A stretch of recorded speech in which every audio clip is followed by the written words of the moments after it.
Hello. Welcome to another edition of Star Trek Deep Space Nine Retro Reviews. We are ending the season, Pete. Right. Ending the season. Finally. This was a rough one, but not because the season's bad. It's because I got all my numbering wrong for every damn podcast that we did as far as which episodes we're going to review. But tonight, I think I got it. We're going to start on episode 20. We're doing Improbable Cause, The Dice Cast. Ooh, excuse me, which is a two-parter. Explorers, Family Business, Shakar, Facets, and The Adversary.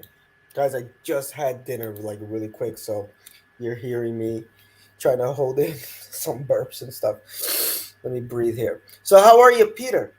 Are you okay? Not bad, not bad. Strong end of the season. What do you give it? Thumbs up, thumbs down? Let's see what we're looking at here.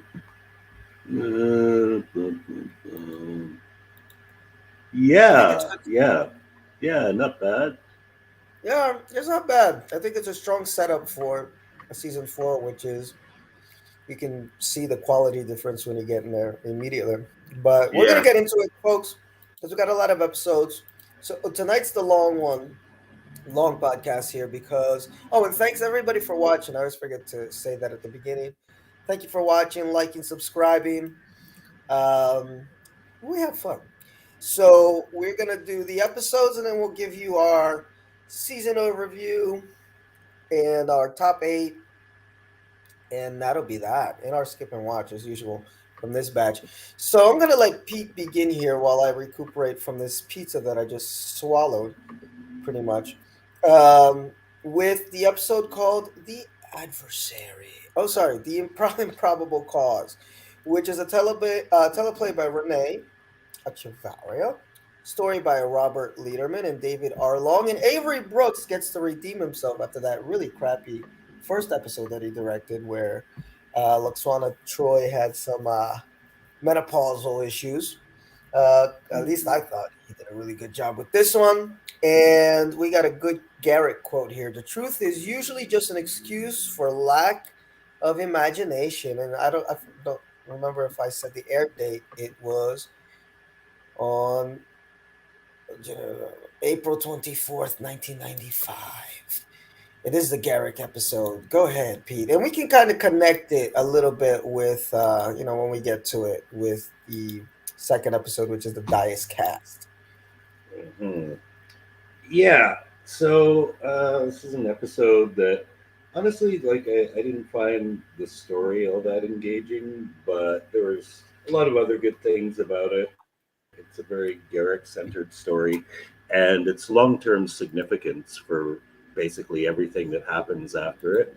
It's kind of the catalyst, so it is an important two-parter. Um, and basically, it starts as a mystery. A bomb goes off in Garrick's little tailor shop, and Odo's on the case. He seems to catch the bomber, but he gets killed, and his investigation leads him to suspect that the Romulans are behind it, and it's um, it's connected to like a bunch of members of the Obsidian Order that are getting bumped off as well. And then Odo actually comes to suspect that Garrett blew up his own shop to get him to investigate the deaths of all these Obsidian Order guys. One of these guys that is actually still alive from his days in the Obsidian Order is Garrick's old mentor. So Yeah, he's a Abra. suspect too. Yeah, everyone's a suspect. Is it the Romulans? Did Garrick do it himself? Is it the old mentor? And yeah, it turns out it was actually the mentor figure because they catch up with him, and he reveals that he was basically wiping the slate clean, getting rid of anyone he had any past association with, because he's made a pact with the Romulans with the intention of declaring war on the Founders on the other side of the wormhole. And then he's going to take control of everything. So it's a big power play by him, basically getting rid of anyone who could stand in his way, um, make the Obsidian Order kind of like an independent entity, and team up with the Romulans and fight the Dominion. And that's basically what it comes down to this episode. It's a mystery about finding out who blew up Garrett's shop, and it turns out to be his old buddy. But the twist at the end, which leaves this cliffhanger, is he tells Garrick, "Well, I tried, but since I failed, how about you join me?" And Garrick's in there like Flint, man. He doesn't think twice Mhm. about it. So it's a very revealing two-parter in terms of how it looks at Garrick's character, his sense of self-preservation, his constant willingness to play both sides. So that aspect I like, and definitely, of course, the long-term impacts that it has in terms of what happens in the second part when the die is cast. Exactly. And I like this episode because, well, one, I really love Garrick, and it puts, one of the great Star Trek tropes is to pair up, and DS9 does probably the best job at it, just to pair up two cast members and see what happens, and we hadn't really seen Odo and Garrick together for a long, for an extended period of time like this. And it Mm-hmm. turns out to be a really interesting matchup, especially when we get into the Dias cast, Mm-hmm. because they're more alike than they know. They're more alike than they know. So I agree with Pete. It's more of a character study than anything. I mean, there is, of course, a lot of political intrigue. You find out that the Obsidian Order is, kind of not what it used to be, the power plays and everything, and it does shift the balance in the Delta Quadrant, and we'll get into that in a second. But I just want to point out a few things that I loved in this episode. It's the beginning conversation, the little conversation Bashir's having with Garrick, and Garrick thinking that Shakespeare is horrible because they have this little back and forth Mm-hmm. where Garrick gives Bashir some Cardassian literature, which Bashir doesn't really understand or like, and it's cool how they flip it, and it's so smart how they flip it because they managed to really give us the Cardassian perspective of, like, Caesar was an idiot. Like, how was this Mm-hmm. interesting to you guys? Like, I knew Brutus was gonna kill him from the moment I started reading the play, and so Bashir's giving his point of view, but it's real convincing, that Garrick doesn't like Shakespeare because in his worldview, it's just idiocy. So I like that little beginning, and it's such a light beginning to then get us to the shop getting blown up, and Garrick still playing the role of who would want to kill me? I'm just a simple tailor, um, and he comes up with a lot of different stories about why he was exiled. Here he says it's for not paying taxes, and I love this line, Pete. Uh, uh, Garrick's moral of the boy who cried wolf is that you should never tell the same lie twice. So Exactly. Yes. that's so many great one-liners. Um, but another great line from Garrick: "The truth is only an excuse for lack of imagination." Mm-hmm. uh, but yeah, there's a lot of political intrigue here. I like the scenes where Odo meets the deep throat Cardassian contact, who kind of lets him know what's going on. And then Odo gets Mm-hmm. pissed because he figures out Garrick might have blown up his own tailor shop, which I think he does in the end. I think we find out that he found out that he was going to get killed. He was going to get poisoned. So he blows up his own shop to get Odo involved, which then, will get the rest of the story going. So, Garrick's always got something up his sleeve. And yeah, that was funny, Pete, how quickly Garrick just, he was ready to lick this guy's boots. You know, Yeah, well, he offers to end his exile. exactly, and that's an important theme. So I think that's why I like this episode a lot, and it works as far as the series as a whole, as far as the characters are concerned, because Garrick and Odo have a similar conflict, which is the fact that they want to go back to their homeland, whatever, like a part of them does, but they also realize their homeland is filled with a bunch of pricks, you know? And it's like, yeah, I kind of like this side of the fence where I'm at with these people that are nothing like me. You know, I'm the only one of my kind. So I like this moral conflict that the two are in. You know, this inner conflict maybe is a better word that the two have of wanting to be with their people, but realizing their people are really evil. But uh, Garrick succumbs to it. You know, right away. Odo, you know, we'll see if he does in the future. No spoilers.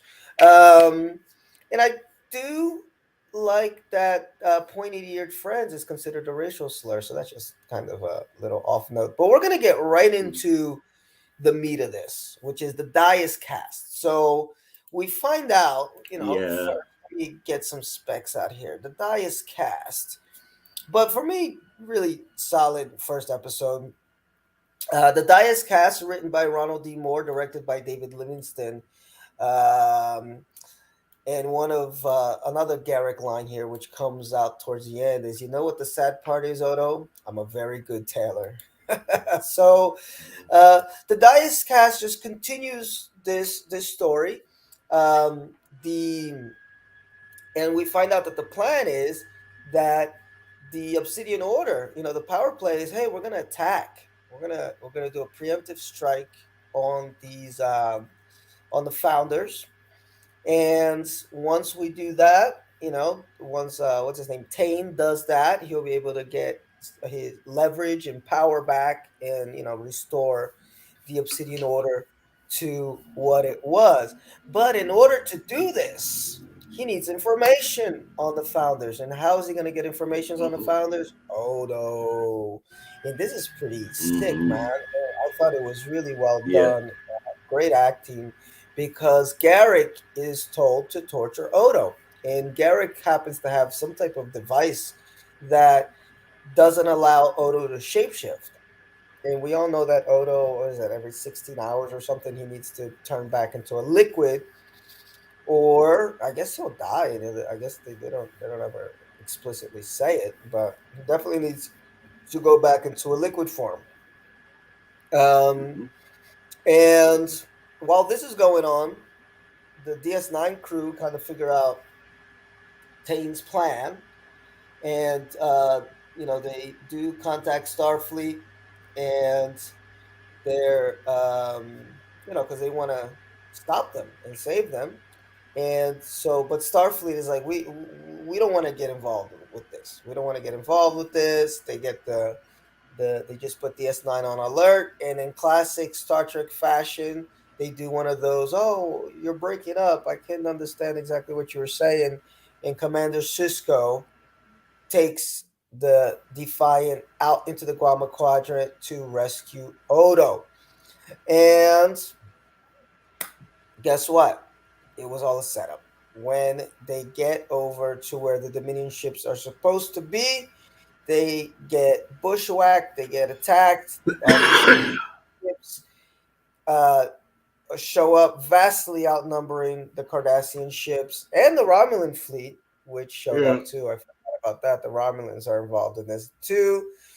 The battle is lost. Garrick rescues Odo, and they discover there's a whole lot of twists in this, man. They discover that Lovok, which was one of the Romulans that was helping, um, you know, who had all this information about where the founders were going to be and blah blah blah, the Dominion were. He's a founder himself, okay, hmm and he actually helps Odo escape, and he confesses that the founders viewed the Tal Shiar, which is the Romulan secret police, I guess you call it, and the Obsidian Order as threats. So they were manipulating the whole thing. He wanted Tane's plan to go forward in order to destroy the Obsidian Order and the Tal Shiar, meaning that the only threats left are the Federation in the Klingons. Tane, doesn't want to go back. He wants to die a hero's death, I guess. Um, but then at the end, that's where we get some of the another really great scene between Odo and Garrick. Because you think after all of this, how can Odo and Garrick even look each other in the face? But they Hmm. realize that it's bigger than this. It's this. What connects them is this desire to be with their people, even though their people are evil, more or less. Not all of them. Well, maybe with the founders, it's all of them, but they're bad people, and they are stuck. They're stuck on this side of the fence, and they're lonely. And that's where that great line comes at the end. Is like Garrett's like, what really is sad about this is that I'm a really good tailor. Like I'm relegated to this life as a tailor, and I'm actually good at it. So I thought it was deep. I thought it was a pretty great character episode, even though yes, a lot of it is politics, and as Pete said, a lot of it is going to be super important for the rest of the series. But as far as just giving us an in-depth look at what makes Odo and Garrett tick, this is 5 star for me. Really good stuff. Yeah, this was definitely much better than part one. I mean, part one was basically just the mystery of who blew up Odo's shop, but this is basically the meat and potatoes of the story where the shit hits the fan. And yeah, a lot of good moments here. Cisco kind of blowing off Starfleet, basically just for Odo too. He realizes that okay, well, he doesn't realize actually the Romulans and the Cardassians come to them and tell them, "Hey, we're going into the wormhole and we're gonna first strike the Dominion out of existence." But when he reports this to Starfleet, Starfleet's attitude is kind of like, "Well, that's not very Starfleet, but it wouldn't be a bad thing for us if that happened. So Hmm. just gonna sit this one out." Basically, they politic him, but Cisco's got his chief of security out there with him, so he takes it on himself to grab the Defiant and go on a little rescue mission, despite the fact that he's been ordered not to. Uh, in the meantime, you got Garrett being all buddy with his mentor, looking forward to getting back to having his old life. But he is put in that awkward position where he's got to torture Odo. And it looks like really painful torture, too. Like, he's Hmm. fucking with him good. Basically, Yeah, it's the like a, makeup and everything was great. The makeup, like where it looks like his skin is like shaving off, almost like the bark of a tree. It's like just peeling yeah. off bits by bits. It's really scary makeup. I loved it. Yeah, it's like his entire molecular structure is breaking down. Hmm. And you can tell Garrick feels bad about it, but he knows that he's going to lose trust with the Cardassians if he doesn't come up with something. And that's when he tells him, like, look, you got to give me some, tell me anything, even if it's a lie. And Hmm. the real problem that Odo has is he really does know nothing about the founders. He was there for like 5 minutes. So he tells them like, "Oh, I wish I could be with my people." And Garrick's like, "Okay, it's enough. That's good." The sneak attack was good. I mean, I don't know what I was expecting because I don't know that I'd seen this episode before. Like I expected maybe like some kind of elaborate defense system, or maybe there's some kind of last minute change of plans. But basically, they get to the Cardassian homeworld or the Dominion homeworld, and they just blow the shit out of it. But then they realize there's nobody there, and all of a sudden they're surrounded on all sides and they get wiped Yeah. out. um, Garrett saves Odo, but they're going to die too. The only reason they live is because Cisco comes and picks them up in the Defiant. Otherwise they're dead too. And then, of course, the last swerve of having it be the Romulan informant actually being undercover Dominion who provoked this whole thing just to take out the Cardassians and the Romulans as a threat. So, yes, this episode definitely delivered the goods in terms of moving the story forward, having some payoff, good character moments. It actually ends with Odo inviting Garrick for breakfast, which is a really telling moment because Odo, of course, doesn't eat, meaning he wants to Yeah. like try and get to know this guy a little better. So yeah, I mean, wasn't crazy about the first episode, but this one was pretty terrific. I feel you. I feel you. While you're talking, I'm also trying to see my top 8 list. And funnily, I think I'm gonna have a few of these where I'm only gonna put like the part ones or part twos of Mm-hmm. two-parters because we had a little bit of that this season where the first episode either was really good and then the second one was like yeah, like great setup but not a great payoff, or kind of a boring setup and then an amazing payoff. So we had a little bit of that this season. So now we're gonna get to the next episode, which is Explorers. Okay, this is one of my favorites, I think, isn't it? Uh, Let me see. It aired on May 8th, 1995. It's a teleplay by Renee Echevarria. Story by Hilary J. Bader, directed by Cliff Bole. And it's not a Sithel kind of night, Bashir. I don't remember when Bashir said that. But oh, I remember this. There's a B story in here about Bashir trying to face this lady, Dr. Elizabeth Lenz, to whom he Mm-hmm. lost nose. Okay, kind of like whatever. They didn't do a lot of good stuff with Bashir here at the end of the season.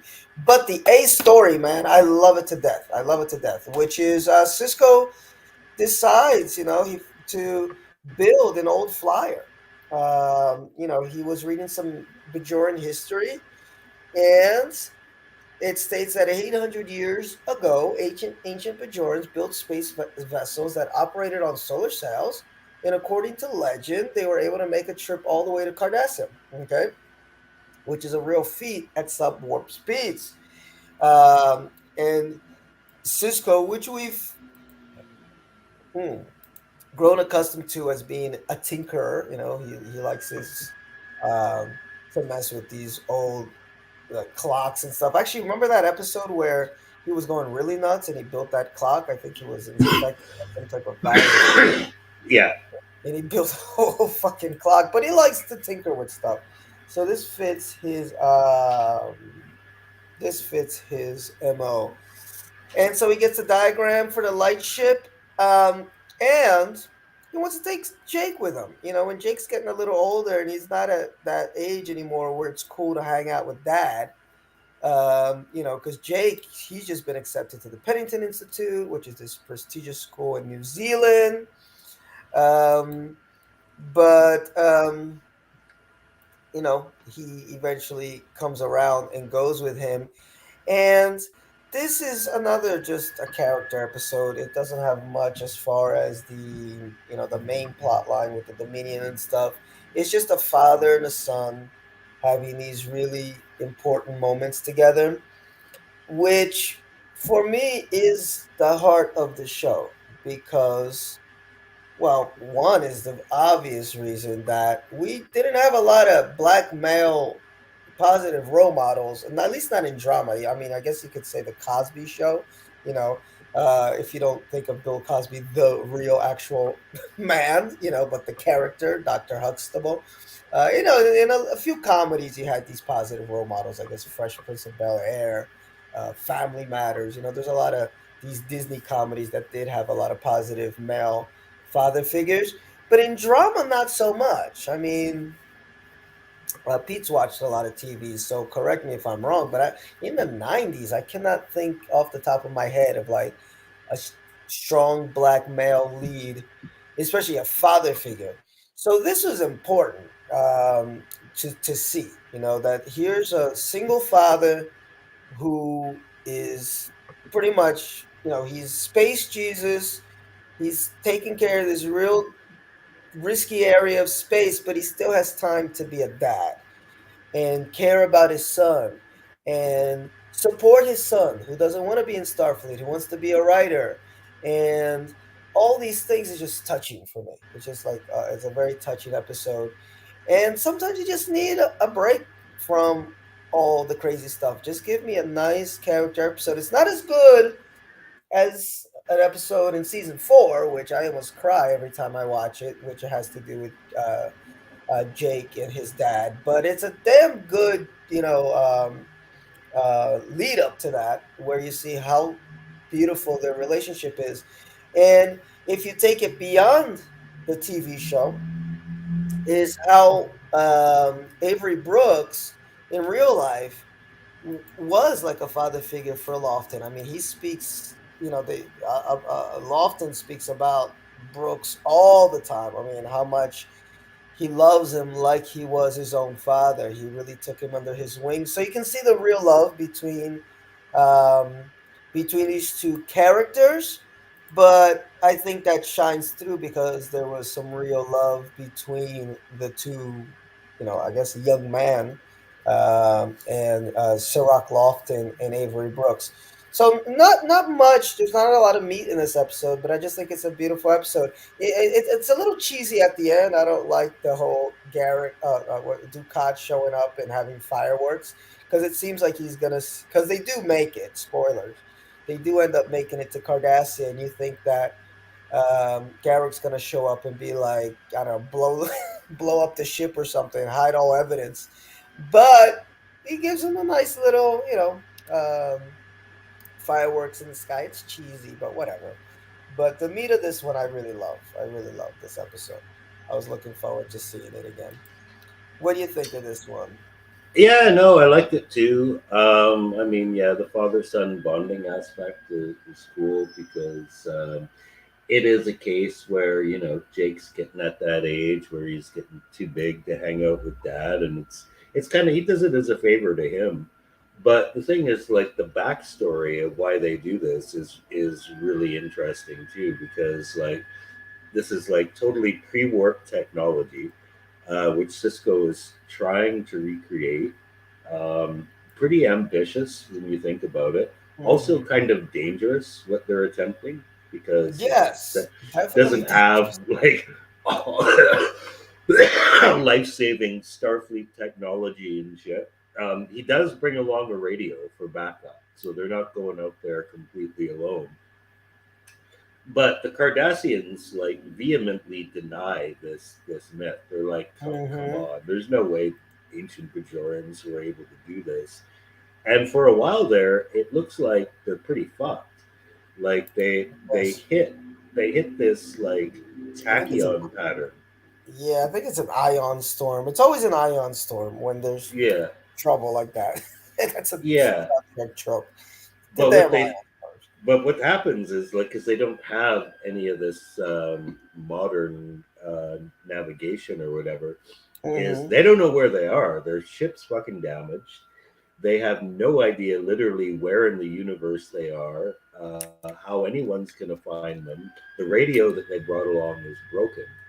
So they seem to be in a dire situation, Hmm. except they're found by none other than Gul Dukat. And Yes. actually, this is my favorite episode.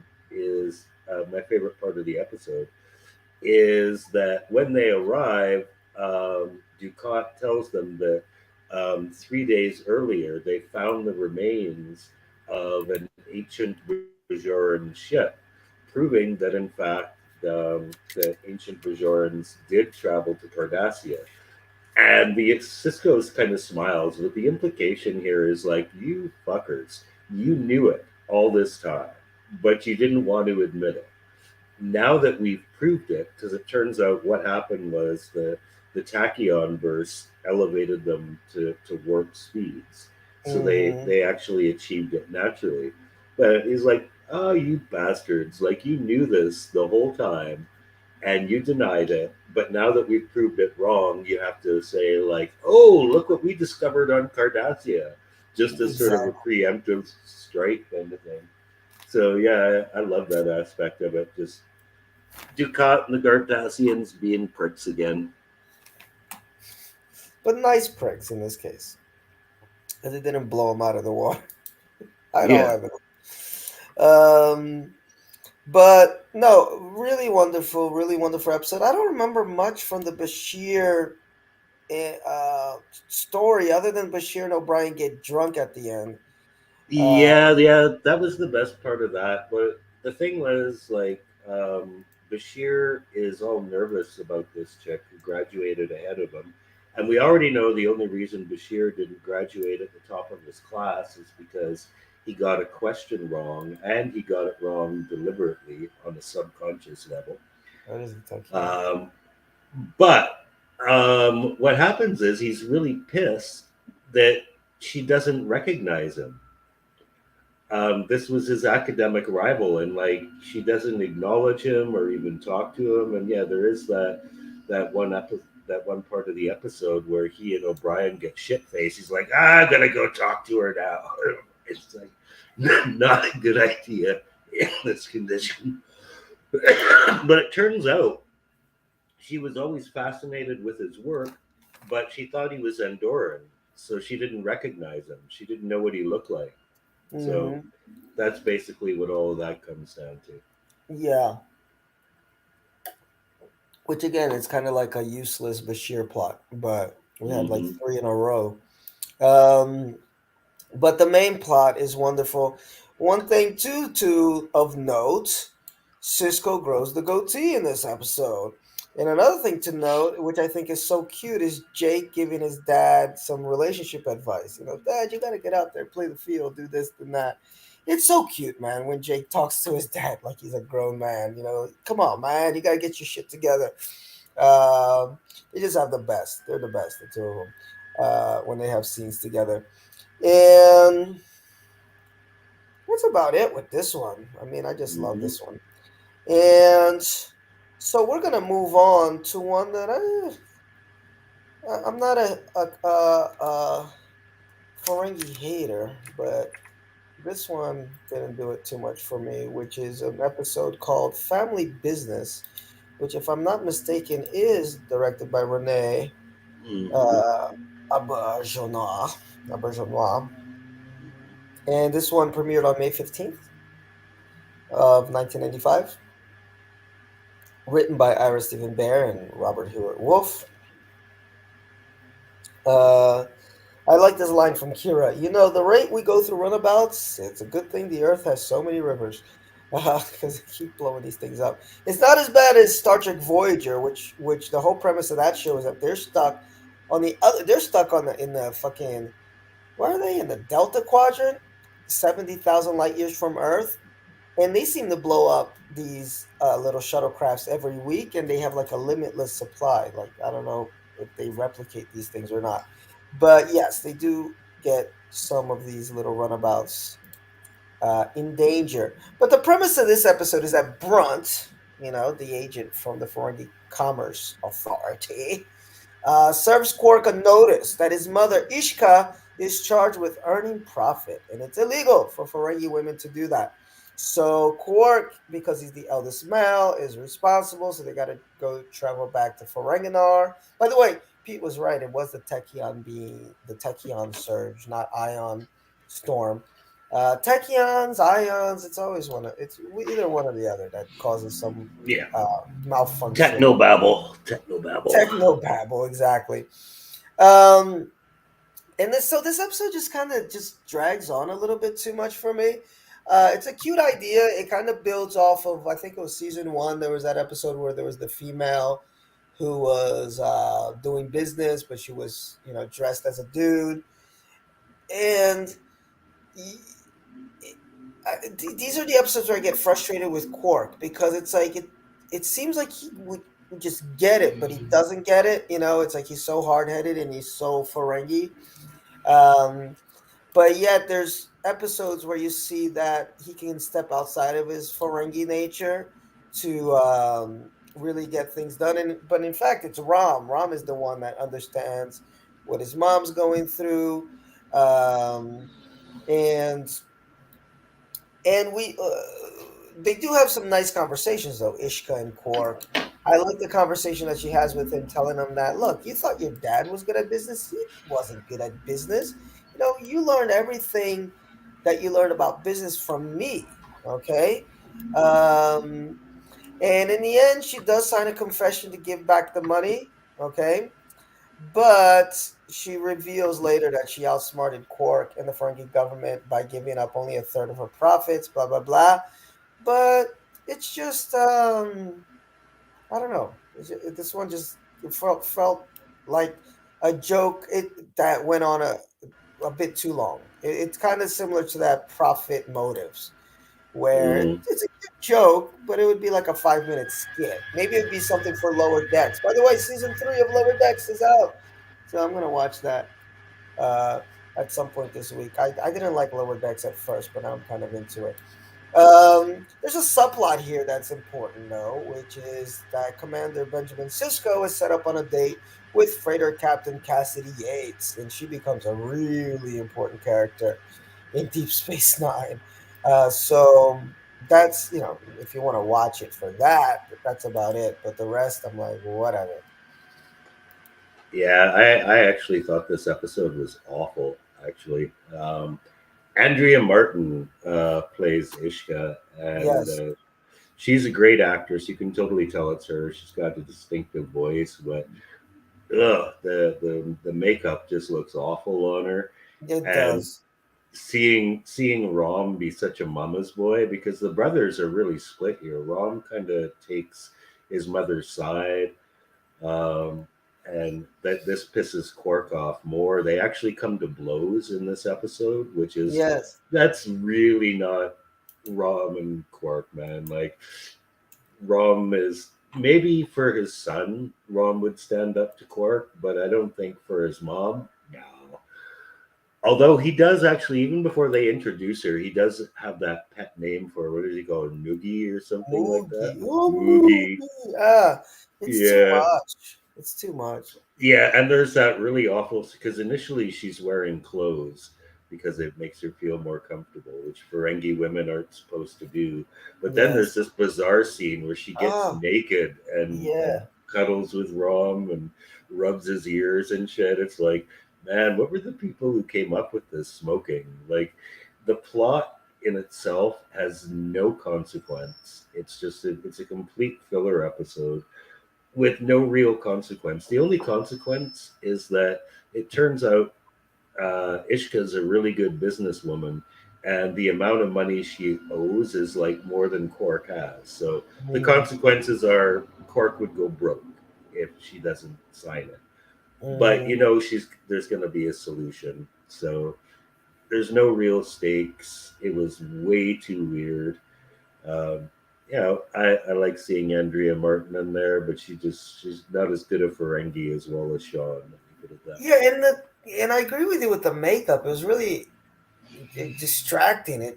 Usually they're very good with the makeup on Deep Space Nine, but it just looked awful. Like, I don't know. Mhm. There was nothing about this episode other than, again, the whole Cisco with Yates. It was cute. There was not a lot that went on there, but she's important. You got to follow Yates because that storyline gets very intense as the seasons go on. Yeah, but pretty much that. Not too bad Ferengi episodes this season. At towards the end there. So we're gonna move right along, guys. We're going a little quick here because we got a lot to get to still. And Shakar. Now, this episode is wacky. This premiered on May 22nd, 1995. And Shakar says, I didn't fight the car, directed by Jonathan West, written by Gordon Dawson. And Shakar says, I didn't fight the Cardassians for 25 years just so I could start shooting other Bajorans.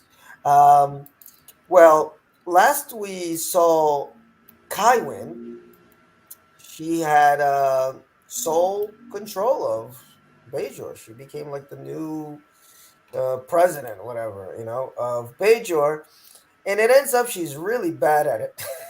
Mhm. Not only really bad at it, she went dictatorial fast as hell, man. So, um, uh, she wants to, yes, because the what is it? The first minister, I'm reading here from the wiki.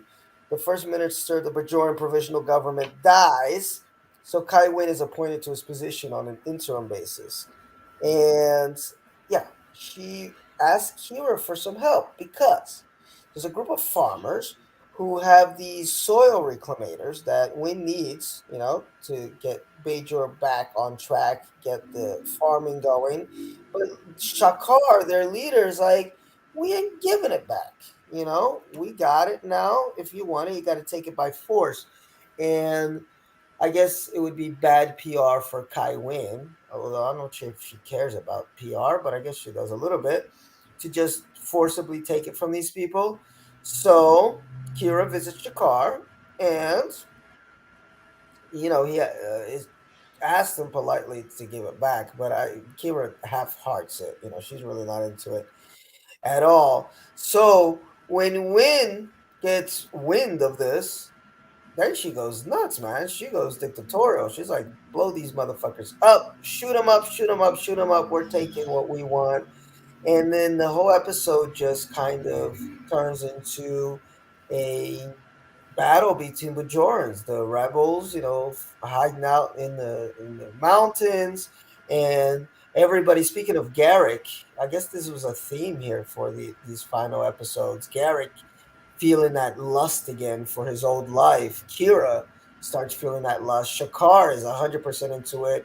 They're hiding in the caves. They're doing all this gorilla shit to escape from Kai Wynn's men, but it does end on sort of a happy note because they Shakar just won't shoot at the Bajorans. He has them in his sight, but he can't do it. Okay, they drop their weapons, and a ceasefire is called. And we find out later that Shakar decides to enter the election for first minister. And realizing a competitive election against the popular Shakar will expose how Wynn's actions brought Bajor to the brink of a civil war. Wynn decides to step down from the race. So there's a happy ending in the end. Kind of it's a cool episode. I mean, I don't think it's an amazing episode, but I like, the whole guerrilla fighting and giving us a glimpse of what the Bajorans were like during the occupation, how they survived, and that they still have it in their heart. They're fighters in their heart, and bringing that side out of Kira. What I do think is kind of crazy is that, Cisco doesn't chew her ass out when she gets back to the station. But I guess in his mind, it's like that's Bajoran affairs. Maybe she has a little bit of leeway to do what she wants on Bajor, but that included possibly killing some people. I don't know how that would work as far as would she be judged on Bajor or would she be judged on Starfleet laws. I don't know, but that's about it. And there's this little subplot with O'Brien. He's really good at darts to the point where they start making bets on him, but then he severely injures his shoulders during a match, and it's just a silly little subplot, which doesn't really match the intensity of the rest of the episode. But anyway, that's how I feel about it. It's okay. It's solid. Uh, yeah, not anything particularly bad about it. It's just so forgettable. Like I Yes. probably didn't watch this that long ago, and I've already forgotten most of it.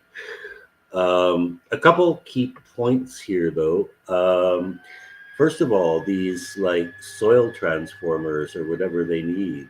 Yeah. Um, the thing here is that they had got them on loan for like a guarantee for a year, Mm-hmm. and they've only had them for a few months, and Yeah. then 2 months. Wynn's like turn around and like no, give them back. So that's their main bone of contention. They had like an agreement where they could keep these things, and then it's like, nope, fuck you. And the reason why Kira is drawn into this is because this is a guy from her former resistance cell. So Hmm. they're like old war buddies. So that's why Wynn uses her to kind of go in and smooth things out. But of course, it doesn't go that way because he's like, no way, we're not giving this shit up. So, yeah, the rest basically. Where they hide out is actually their old guerrilla hideout too. They're up in the Yeah, yeah. canyons. We got this nice little ambush set up, but can't do it. And well played, well played. He declares his eligibility for the election. Wynn realizes she's fucked either way, but she's more fucked if she runs in the election. So it's still kind of like she doesn't get what she wants, but she gets away with a lot of shit. A lot of Oh, shit. I know, and I love when Cisco goes down and reams her out a little bit. She's like she's just overreacting, and she's like, but what I do like about this is that I think it's the first time that we really see Kai win completely out of her element, where she really doesn't know what to do after she gets that power. That's what she's been wanting since we first meet her, to be the top dog. And when she's there, she just can't do it. She doesn't know how to what do you call it? Organize and uh, just preside over this government in this planet, not even this country, this planet. So it was cool to see, because again, mini spoilers, as Wynn's character develops throughout the series, we realize that that's a big fault of hers, of her character. Yes. And we didn't see that at the beginning. We see her as this very manipulative bitch who is always in control. Even if she loses, she wins. Even if she's in an Yeah. uncomfortable situation, she's got a plan B, a plan C. But here, she was just like way over her head, and that's going to affect her as the series goes on, and it's going to make her make some really crazy choices. Yeah, and then it's like she's definitely on the dark side. She goes just full on dark side because of that. So it's a cool episode for that. If you're following Kai Wynn's character, I wouldn't skip this episode because of that. And like what Pete said, I think where they're hiding out in their gorilla hideouts and stuff. I like that because we get to see a little bit of what that resistance fighting was like through these guys reliving it, which I Yeah. think is kind of cool. So, but at the same time, it's weird that as much as I like it, it's exactly what Pete said. It's forgettable. I think this episode, had it been played right, it could have been a two-parter, like a really good two-parter. Um, and forget all the silly stuff with O'Brien and stuff, and just deal with the Kaiwin political intrigue, as far as her not knowing what the fuck she's doing and bringing this whole planet to the brink of a civil war. We got Kira and the resistance fighters, and then instead of the O'Brien storyline, it's Cisco in the Starfleet storyline of like, what the fuck are we gonna do if this country goes, or not this country, this planet goes to war? I think that's more than enough meat to give us like a good, really solid two-parter. But it kind of they shortchanged us a little bit, which I think is why as good as the premise is, it feels forgettable. Um, but decent. It's solid. Let's move on. I think we're almost at the end here. Yep. Got two more episodes to go, if I'm not mistaken. Yes. So this next one here is called Facets. And Facets is an episode that premiered, was this July now? July 12th? No, June 12th, 1995. It's written by Renee Echevarria, directed by Cliff Ball. We got a little quote here from O'Brien to Nog before beginning the stress reaction test. If we tested you where you practiced, you wouldn't exactly be stressful, now would it?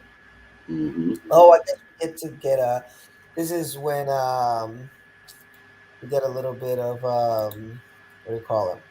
See where we get to see where Nog is, right? As far as his Starfleet training. But that's not the main storyline here. The main storyline here is space magic with Jadzia Dax. Okay, she undergoes the Xiantara, a trill rite of closure, in which she has the chance to meet Dax's previous seven hosts by temporarily transferring each other's memories from the symbiote into the minds of her friends. Cisco, Kira, Bashir, Odo, Quark, O'Brien, and Lita have agreed to participate. What do you think of this one, Peter? Yeah, the concept actually sounded pretty fucked at the beginning. Like, oh man, I don't really want to see an entire episode of Jadzia talking to her hosts, and the actors having a good exercise playing the different hosts.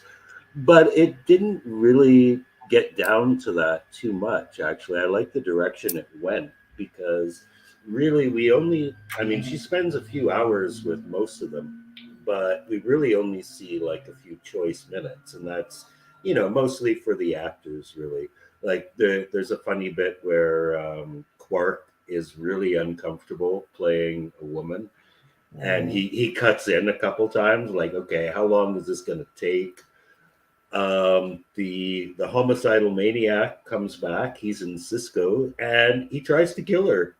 And not only does he try to kill her, um, yeah, he they have him locked up because he's already gone nuts once. So they have him locked up, and then he starts getting all freaky and shit, and then he's Cisco again, and Yes. he's fine. So they let him out, and he starts strangling her. So that was a good moment. But it mostly revolves around her issues with Kirzon, because he was a tough mentor. He flunked her out of the program the first time around, and she really wants to know, like, hey, why were you so hard on me? At first I thought it was me, but I've come to realize, no, that I was right for this. um, and Odo is Curzon, and I know. this, That's where the episode yes, really hits. Yeah. yes, and he's that. I mean, there is a bit of an inconsistency there, where Odo is able to take on Curzon's features almost identically, but whatever. We will ignore that, I guess. Um, at any rate, Curzon and Odo hit it off famously. They absolutely love being each other, and they decide that this is going to be a permanent thing, man. It's going to be a Mhm. permanent Odo Curzon party, because Odo likes Curzon. He likes his sense of vitality. He likes his sense of humor. He likes the fact that he's social in a way that he's never been. Whereas Curzon's never been a shapeshifter, and he thinks that's wild and trippy. So they become this whole completely new character, which just freaks everybody out. Jadzia, especially. Jadzia is not comfortable with this at all. And when she sits down to have a heart to heart with him, it turns out actually that Curzon was in love with her. And Oh, this this didn't ring so true for me, because you would think if she had all his memories, she would know that. So I yes. thought that was kind of a bullshit out, but definitely the Odo Curzon stuff was pretty good. And eventually, Jadzia assures Curzon to return to her, because number one, she's going to be really incomplete without him, because that's just the way the trolls work. If you've had someone as part of you and they're gone, then you're not complete. But she also persuades him by saying, like, look, if you're really in love with me, then this is the way for us to be together forever. Like, what's more romantic than that? So I guess that was really more of a plot device or anything, but that's how they get Curzon back. So the Odo Curzon stuff made this episode, but the subplot was really good too.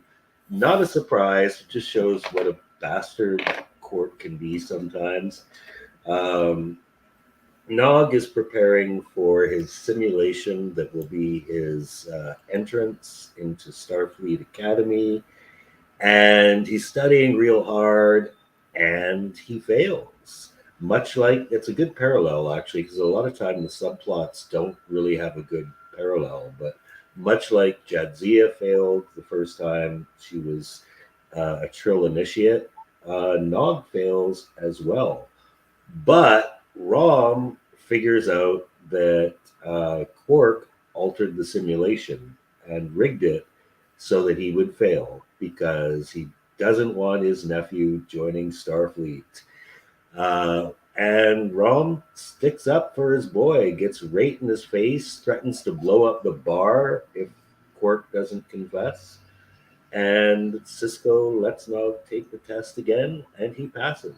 So another chapter in Nog's journey on the way to Starfleet Academy. But overall, a good episode. It had some flaws, but for the most part, it was pretty decent. Yeah, I didn't like it as much as you. Well, actually, one of my notes here is pretty boring episode, but there were cool parts. I did like Cisco doing his best Hannibal Lecter, calling Dax a little girl and everything. That was kind of Mm-hmm. cool. And it was cool that they didn't forget that plot line where, yeah, she had this repressed Mm-hmm. host in there that was a murderer. So it was cool that they brought him back.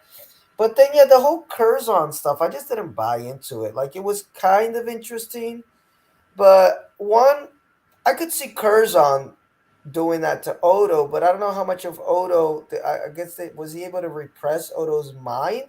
Because I couldn't see No, Odo it was voluntary. Like they like exactly. So I couldn't buy Odo doing that to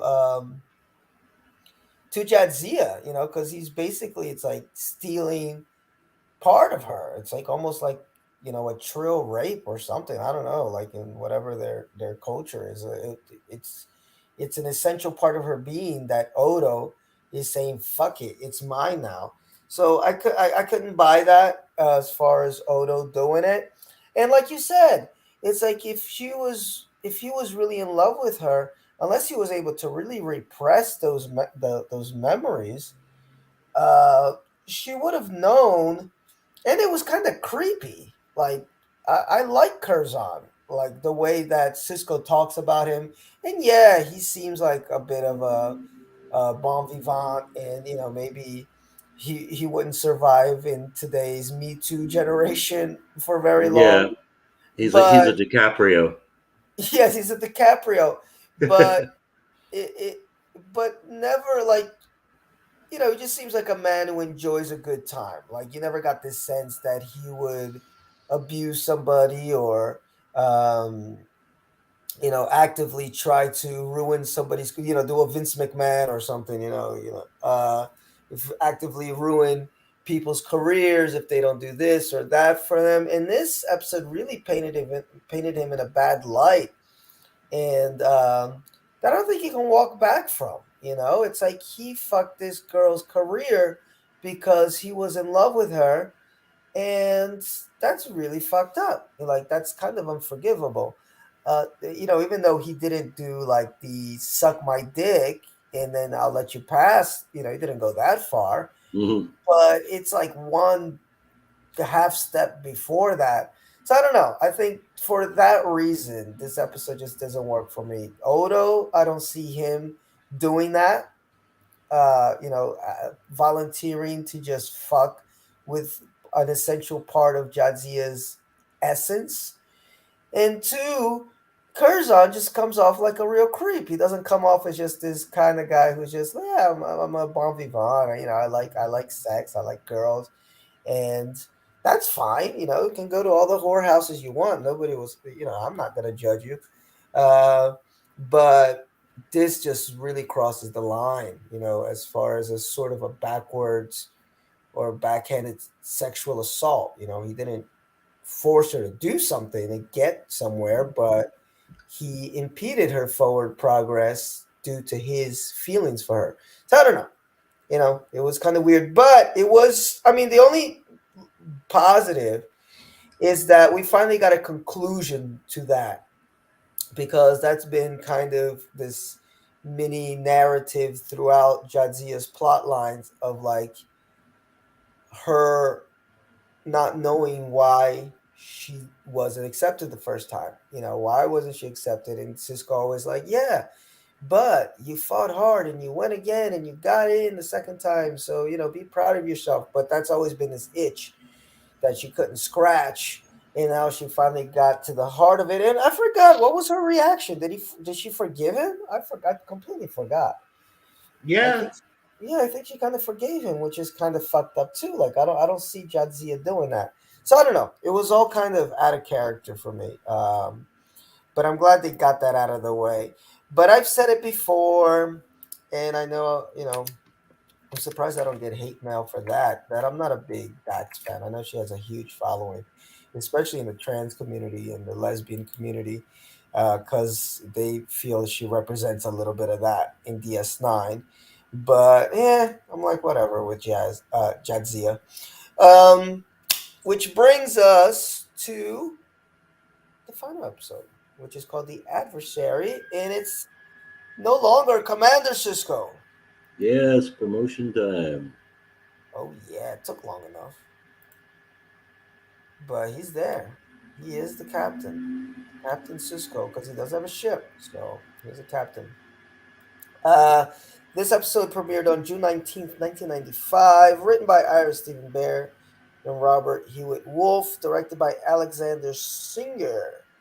O'Brien to dual Odos. Look, I have more important things to do than play Choose the Changeling. Okay, I remember this episode.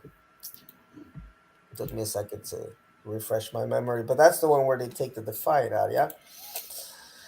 And it gets completely sabotaged. Yeah. So Cisco is now the captain, but then this visiting ambassador Krajensky tells Cisco of the Zakenti, this alien race that has a hostility towards the Federation, and they're planning a coup d'etat, and they're like, you know what? You got to go out there with the Defiant and just see what's going on. But on the way, all the critical systems on the ship fail, including navigation and weapons. So you're like, shit, somebody is trying to sabotage ship.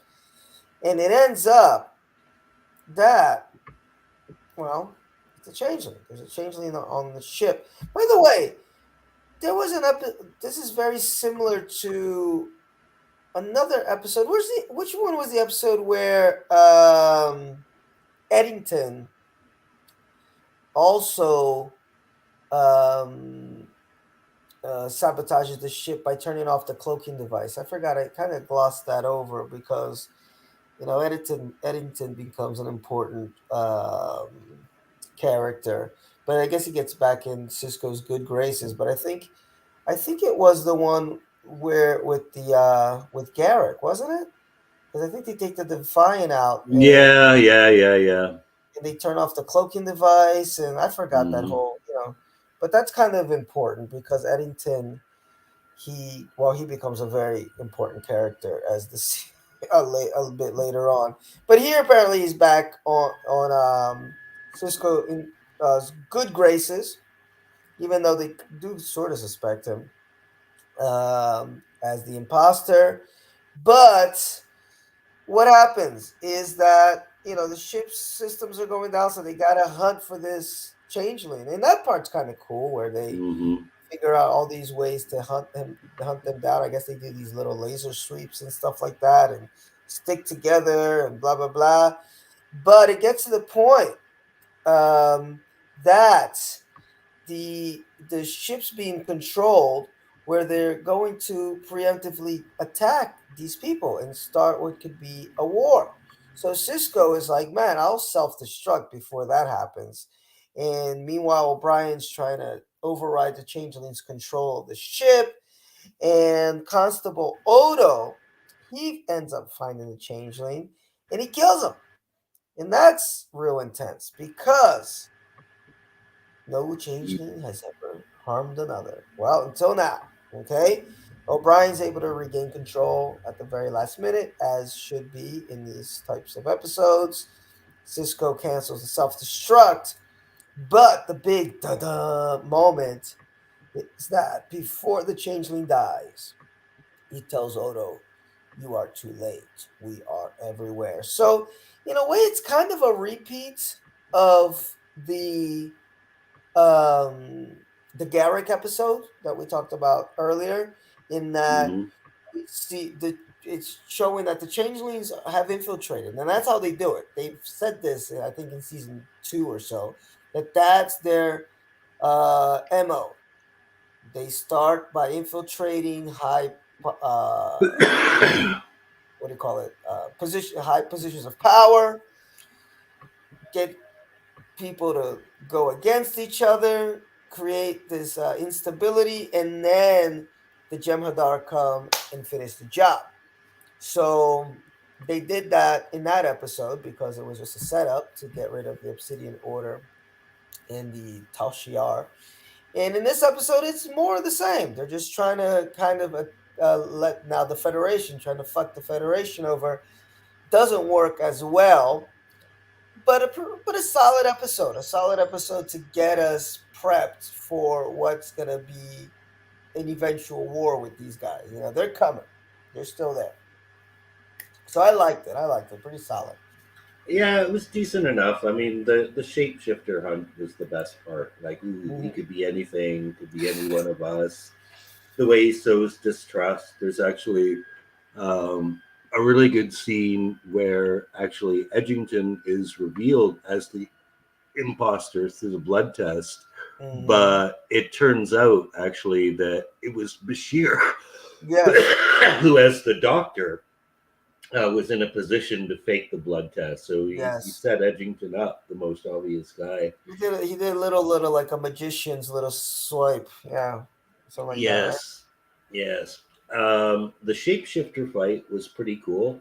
Odo delivers the goods, breaks like thousands of years of tradition because the whole thing is no changeling has ever harmed another. And now, from this point on, he's public enemy number one with those people. They've been spending most of this season trying to get him back in the fold. But after this, man, it's like, we hate you, motherfucker. You broke the code. So that's an important part. The implication too that they are everywhere. I think that's a nice setup for a storyline in mid-season 4, where that paranoia really starts to get to people, Yes. and it reveals like what their strength is. Like, it doesn't take that many of them. Like, just one of them on the ship gets everybody distrusting each other. Um, they're really all over the place. So it did show that the power that they have. Hmm. I just thought this episode wasn't much of a season finale. You know, I was expecting something a little bigger, maybe a bit of a cliffhanger or something, but it wasn't that much to it. It was basically like a non-lethal version of Alien. Yes. Yeah. It's a good description of it, and I agree with you. What before I say what I was gonna say, it wasn't that episode where with it's the Dias cast. What happened with Eddington is that he said that he reports directly to Todman, which I guess was the guy that told Cisco not to go out there. So that's why he sabotages the cloak. But then he tells Cisco, "I'll never do it again." But he tells O'Brien to fix it and keeps Eddington in his quarters. But it's a it's a nice little gray area there with Eddington. So keep that in mind when we get to some serious Eddington shit in later seasons. But I'm with you. It's like it setup. Like for me, it's interesting because rewatching season 3. Well, I don't want to get too much into the season review yet, but I remember liking it more than I did this time. I thought it was a little uneven, uh, Mhm. and mainly because I had forgotten how much of it is just setup. You know, when you get to season 4, you just feel it. Even like Yeah, I don't know if they got better cameras or something. Like, just the show feels different. Maybe they got a little bit more money thrown in to make the sets look nicer. But boom, it's There's like a different. definitely more money. There's Yeah, definitely more money behind it in season four, but I think it's also like this is at the point where like the politics start to become like really fucking complicated. There's like so many different sides with different exactly, agendas. So the way they played that up, I mean, it felt like real world politics. They're never as simple as like it's just okay, federation versus dominion. It's like like Europe at the turn of the 20th century. You got like a lot of different people there with complicated pasts, complicated relationships who want different things. So that aspect really comes out in season four as well. exactly. Yeah. So season three and this finale just feel like solid setup. It's not a bad Mhm. episode. Like when I say that, I'm not downing the episode, but there's so much more to come. It's one of those things. So you got to stick with it, folks. If you've been listening to the show, maybe it's your first time watching DS9, maybe you've watched it a couple times before, but the thing that it's kind of like a broken record that you say you got to watch the first three seasons. They get better as they go along, but you may not feel like what is so special about this show until you get to season four. But you needed all that setup, and especially season three. Season three, from the first episode where Odo meets with the founders for the first time, all the way to the last episode where you see how dangerous these founders really are. You gotta know all of that before you get to the real politics stuff and everything that Pete's talking about. So yeah, decent final episode. So let's do this, Peter. Let's do a skip and watch, and Mhm. then we'll do. I forget what order do we do it in. Then we give our top eight, and then we do a season review. I guess that's how it works. Yeah. Uh, so here we go. Improbable cause. Well, it's one of those two-parters, and it's an important two-parter, so you got to watch that. Yeah, I'm with you. Got to watch Improbable Cause and the Dice Cast. So these two are definite watches. Um, Explorers. Where is Watch. it? Yeah, that's a watch for me too. Family Business. Quark's mom is doing business she shouldn't be. No, skip that. I would skip it too. And Shaka. Skip as well. Man, I'm torn on this one. I'm gonna give it a watch just to because it's important to see Kai Wynn's meltdown because it really impacts what her character becomes. Uh, but and Yates shows up for the first time, so more for plot reasons I would say watch, but it's forgettable like Pete said. Otherwise, facets. I'm gonna say watch mostly for the acting, not so much for the story. But yeah, if you want to see Rene Auberjonois do something very out of Odo character, it's pretty good. That is a cool part of the episode, but I'm still going skip. Nothing that really stood out for me in this one. Other than the Nog storyline is cute with him getting into Mhm. Starfleet, and then the adversary season finale. Yeah, you gotta watch it, man. Cisco becomes a captain. Exactly, it's not like the strongest season finale, but it's an important season finale. So, give me your thoughts here, Pete, because I sort of already started giving my thoughts of this season. Oh no, we're supposed to do our top eight. All right, let's do our top eight. I'm sorry. Let's go. Let's go. Let's go. I think I have it in the right order. I'm not sure. I'm gonna go, Pete. I'm just gonna start off because I got it open Mhm. here. And wait a second. No, you go first because I don't think I got these in the right order. It's a tough season for me to pick a top eight from. Yeah, yeah. Um, All right. what do you have? So, yeah, for number eight, I'm going to go with one we reviewed tonight, which is Explorers. Um, yeah, different, good father son bonding moment, but also just like kind of a really imaginative story too. It reminded me of like these old movies, kids movies usually you used to see where, like a bunch of kids would like build an airplane out of tiki wood or something like that. So, Mm-hmm. I'm with you. I'm going with.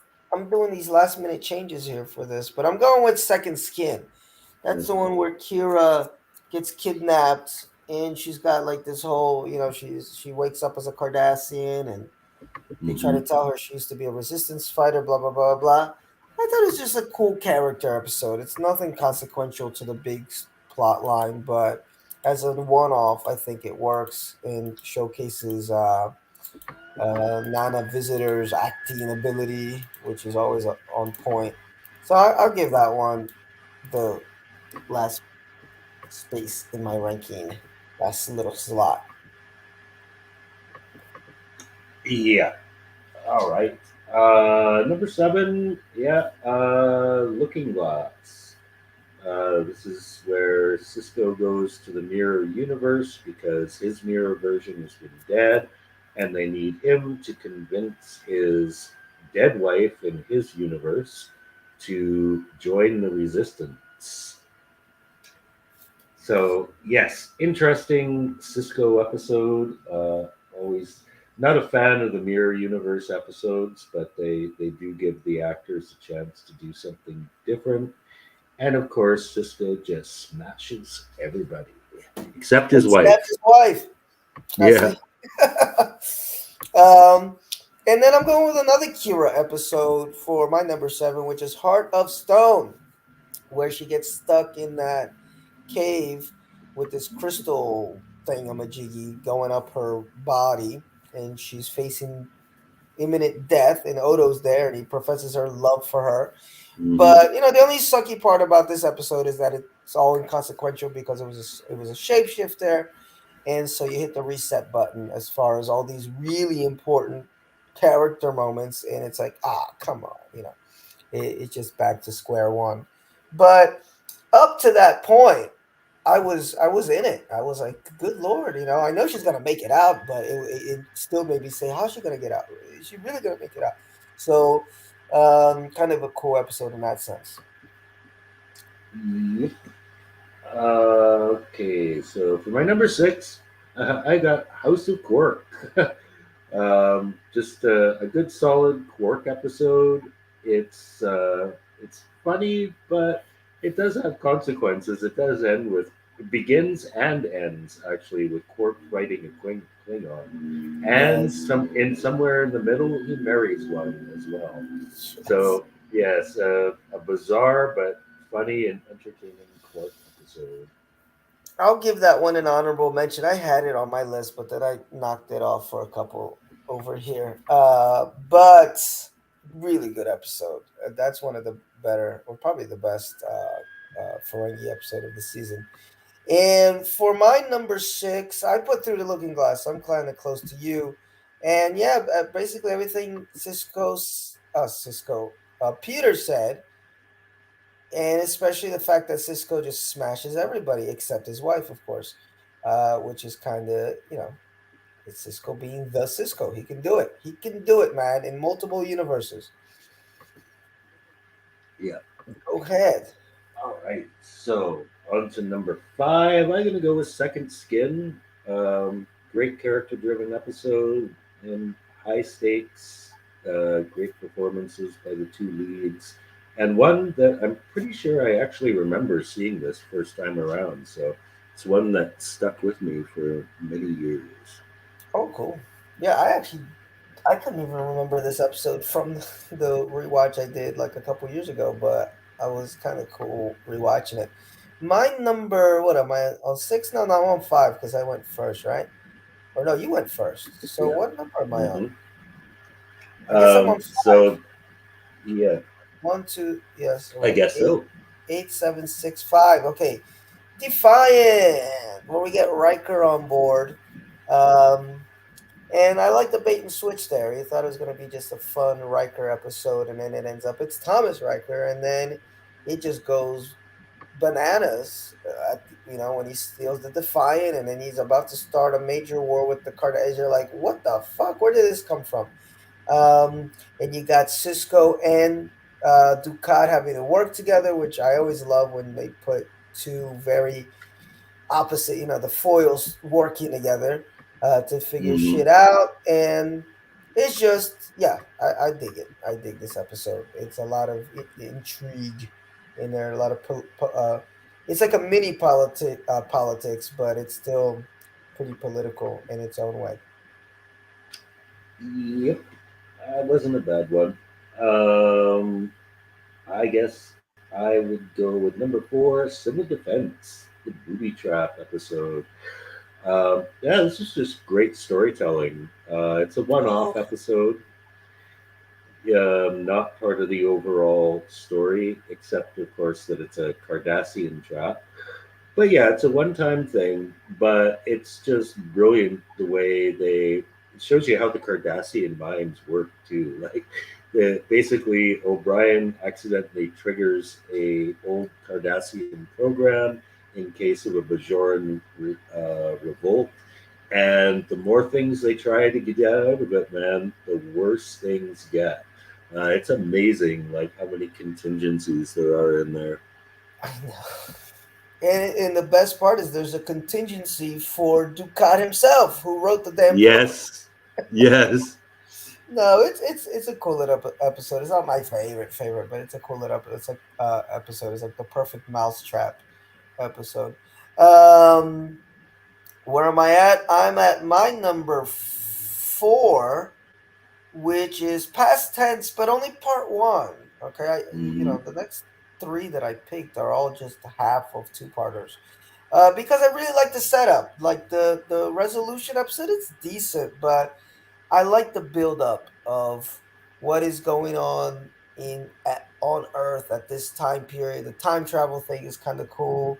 Um, and yes, it's a little bit too on in your face, preachy at times with Bashir, but Hmm. cool concept, and the fact that I like Trek always plays with fast and loose with time travel, where Bell gets killed, and then Cisco's like, "Well, I guess I'll be Yeah. Bell," because again, he is the Cisco. He can do it in Hmm. multiple universes and multiple times. Okay, if he had a little bit more time back then, Pete, he would have smashed too. It was just, Yeah. it was under pressure. Yes. But Exactly. anyway, go ahead. All right. So my number two is another one we reviewed today. That is the die is cast. Mhm. Uh, Second half of a two-parter. The first one not on my list because it was basically just Odo investigating who blew up the tailor shop. But man, second half, shit hits the fan. There's so much going on. Well, I'm right there with you. That's my number three, the Dice Cast, and I didn't put part one of the Dice Cast basically for the same reasons. Although it's a good setup, it's a good solid setup episode, but the Dice Cast is when shit goes bananas. And we had that episode this season where the Jem'Hadar blew up the Federation starship, but this is probably one of the first more major looking battles Mm-hmm. that we have in Deep Space Nine, and man, they just get bigger and bigger and bigger and bigger. So hold on to Yes. your seats. But this is a good introduction to what, hey, DS9 is gonna go there. It's gonna get intense. So I'm with you, Pete. I put it at number three. The die is cast. Okay. All right. So I guess if that's your number three, I guess that brings me back to no. It would You're number be two. that was my number two. Yeah, What's so your I don't know. number I think again? you skipped one because you I went didn't know. first. You went first. Okay, so I got Explorers 8, Looking Glass 7, House of Hmm. Quark 6, Second Skin 5. Oh, I skipped second. Okay, well, I'm gonna get my number 5 then because I think I skipped that. Yeah, my number 5 is Second Skin, the one where Kira doesn't go undercover. She actually is gaslit into thinking that she was an undercover Cardassian. No, but you And talked about that one because you said that's the one you actually remember from way back when. no, that was Heart of Stone. Oh, okay. Okay. So back to back Kira episodes. Okay. Yes, yes. So yes, it is. Explorers 8, Looking Glass 7, House of Quark 6, Second Skin 5, Civil Defense 4, Heart of Stone 3, and Gaia's Cast 2. All right. So then I'm gonna say my number two. So we're on the same. Right. So we'll end at the same time. So my number two is another two-parter that I only chose one part of, and it's The Search Part One, which Hmm. I really loved because it just opens up that universe. You know, what's going on with Odo? He's getting his feeling. I got to get back somewhere. And he finally connects with the founders. It's just that for me, part two is just boring. Like, I just, Odo there, just hanging out with the founders. And there's so much that you want to know. I hate stuff like that, man. When the character that knows shit just says, I know you have so many questions. It's like, just tell me what the fuck is going on. I get frustrated with that shit, as you can tell. So, and that's what that whole episode was with the Odo scenes. But the first part is fucking great. I love it. I'm like, where's this going? What are we gonna do? Blah blah blah blah blah. So I'm into it. That's my number two episode, The Search. Great season opener. Okay. All right. So my number one is I'm going with both of them. Uh, I agree the first part is great, but I love the second part, and the second part I think I actually liked a little better. Mm, Again, I remember seeing this when it first aired, and the fact this is where we learn the shapeshifters are the Dominion. yes, So that's a pretty big reveal. very big. Uh, yeah, so I really couldn't pick one as being better than the other. This two-parter was my favorite of the season. Well, we are on Deep Space Nine, Peter. We can bend the rules. Yes. So it's fine. It's fine. Um, and my number one is Explorers, man. It's just a really heartfelt episode. It's Jake and his fucking dad just out there exploring space, exploring themselves, exploring their relationship. And again, I come at it from this other level of how fucking important it was in 1995 to just see a black man being a good fucking father, because that's not the images that we got. We were right in the middle of gangster rap and motherfucker, black man shooting this guy, black dude shooting that guy, black dudes are in jail, da da da da. It's like, no, here's a black man taking care of his damn business, which, guess what? There's a lot of black dudes doing that, but they don't get the media attention. So, God bless this episode for that alone. And it's just a beautiful little episode between father and son. So, it's my number one episode for season three and season three as a whole. Now I will ask Peter, what did you think of this season as a whole? Well, there were a lot of pretty forgettable episodes in it. It Yes, overall, I think the story progressed a lot from where we started, because basically where it ended was just okay. The Dominion is a threat. The Jem'Hadar are a threat, and it's probably going to be a big thing. Here we get it filled out. We learn who the founders are. That's pretty important.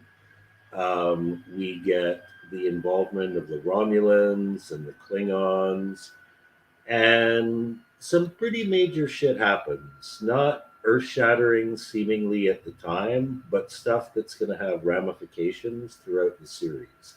So, not the greatest of individual episodes. I think I might have actually liked season two a little more in terms of just quality of individual episodes. But in terms of advancing the story and giving us an overreaching plot that's going to be significant, yeah, it was pretty decent. well, dude, I'm with you, and it's so weird because I had this really intense memory from when I did my first watch of DS9 of really loving season three, and I'm like, this is, most folks would be like, Season 4 is when DS9 really comes to its own. I'm like, nah, season 3 is really solid, and I just wasn't in. It took me a while to get into season 3. It Hmm. starts strong, but there's a lot of forgettable shit. I forgot how much forgettable shit is in this season. A lot of one-offs, but it seems like it's growing pains. It's like um, the original showrunners, what's his name, Pillar, and whatever his other dude's name, they're developing Star Trek Voyager at this time. So they're slowly being, not keeping watch of the house as much. And Ira Stephen Bear is taking over. And when they finally get full control of where the show is going, which is season 4 onward, then it's a really different show. But here it's so it's jarring how like the juxtaposition from here's some intense, serious, crazy shit, and here's an episode where Luxwana Troy has, she's going through menopause and Yeah, having everybody insane. It's like, what? And here's a naked, elderly Ferengi female. What? yeah, Uh, so, and even up to the final, these final episodes that we did, family business, fast and at these one-offs where like, why? I mean, we're almost at the end of the season. That's when you want to hit them with all the power you got, give them the knockout punch. So watchable, of course. I mean, in the episodes that do hit the mark, I mean, yeah, it is a marketable difference from season 2. You can see that. Okay, these writers really are digging deep into these characters. They're taking way more chances with these characters. They're expanding the storyline beyond what we would imagine would happen from season 1 and 2. So when it hits the mark, it's fucking amazing. But unfortunately, you get a lot of these forgettable bits in between. But it's a setup. If there's one season that's the most setup of them all, it's season 3 to get us into 4. But I do agree with Pete. I had more fun with 2 as far as the pre-season 4 ones. Um, and that's pretty much all. Kind of flew through this one, so we weren't on for 2.5 well, hours. we were almost on for 2 hours, so yeah, close. It's an Actually, no, hour it and was a about an half. hour and a half because we started late. Yeah, Yeah, it's an hour and a half, which is yeah, fair not enough. bad. Yep. So that's it, folks. We will be back next week, Lord willing, to start season 4 where shit just heats up. Okay, so and bring your Mhm. Kleenex because season 4 starts with one of my favorite episodes of Star Trek Deep Space Nine. So that's where we are. Until next time, folks. Hasta la vista. Later. Say baby, man. All right, I'm joking with Peter. It was Judgment Day a couple days ago. See ya. Oh yeah, that's right. Mm. Till next time.